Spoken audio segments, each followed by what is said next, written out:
Saint, Saint, Saint est l'Éternel des armées.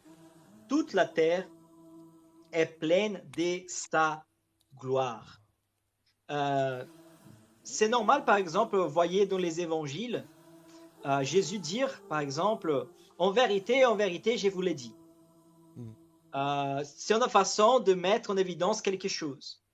Quand dans ce texte, il parle Saint, Saint, Saint, il ne parle pas 2 fois Saint, il parle 3 fois Saint.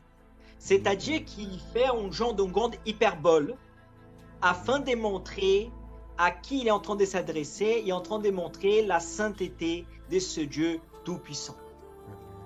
Et donc, est-ce qu'on peut faire la liaison avec le Père, le Fils et l'Esprit Saint? Non, pas ici, non. Pas ici, non. Non, ça, c'est rien à voir par rapport à ça. D'accord. J'aimerais, tu vois, ça c'est ce qu'on appelle la honnêteté intellectuelle, tu vois. Pourquoi? Parce que quelqu'un qui croit par exemple à la Trinité comme moi, pourrait avoir mauvaise foi, tu vas dire, regarde, c'est 3, donc ça s'appelle le Père, le Fils et le Saint-Esprit.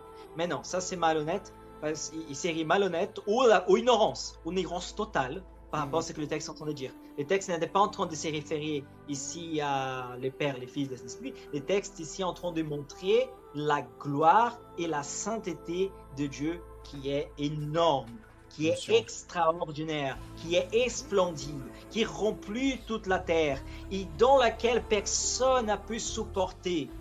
Au point que Isaïe, qui n'est pas en train de voir Dieu dans son aspect visuel, tu vois, avec ses yeux, mais qui est en train d'avoir une vision spirituelle dont Dieu l'avait permis d'avoir, nous voyons dans les textes, ici, clairement, alors, j'ai dit, Isaïe est en train de parler.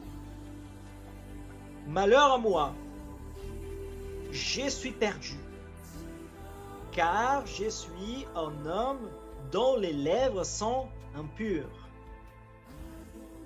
J'habite au milieu d'un peuple dont les lèvres sont impures. Et mes yeux ont vu les rois, l'Éternel des armées. Tu vois qu'est-ce qui est en train de passer ici? Isaïe, tout ce qu'il y sent maintenant, son énorme crainte, son peur en fait qui vient de quelqu'un qui est devant la présence d'un Dieu majestueux. Ici, les 3 fois saint, c'est pas lié au symbolisme du mot 3, mais c'est plutôt lié à l'idée d'un Dieu qui est extrêmement saint, qui est extrêmement... voilà, c'est même une erreur. C'est vraiment une façon très humaine, la façon que je m'exprime là. D'accord? C'est un Dieu qui est extrêmement saint, extrêmement autre, et qui rien est semblable à lui, et qui c'est la gloire est tellement magnifique, et est tellement grande que l'unique chose qu'on peut dire, c'est qu'il est saint. Par exemple, la Bible n'est pas dit 3 fois puissant. La Bible ne dit pas 3 fois amour. La Bible ne dit pas 3 fois juste. La Bible ne dit pas 3 fois, je sais pas, colère. La Bible ne dit pas 3 fois bon. La Bible dit 3 fois saint. En fait, c'est vraiment pour appuyer ce mot, pour dire qu'il est le plus saint des saints. Exactement. Dieu est... Ça veut dire saint, c'est vraiment dire autre. Autre, c'est séparé.